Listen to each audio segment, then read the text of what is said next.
benim görüşüm bu sabah kalktığımızda Cizre'deki bu toz bulutunu gördük.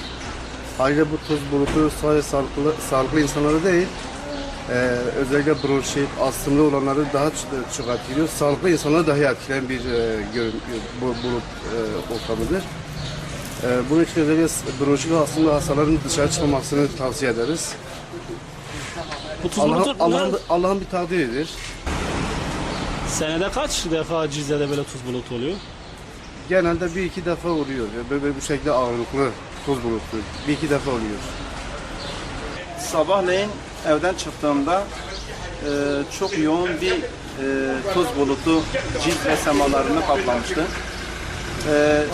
Görüş mesafesi epey böyle 10 metreye kadar düşmüş bir durumdaydı.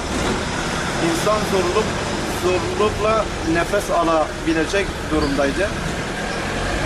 Şu an sabahtan beri dükkanımızı kapısını dahi bu toz bulutundan dahi açamıyoruz.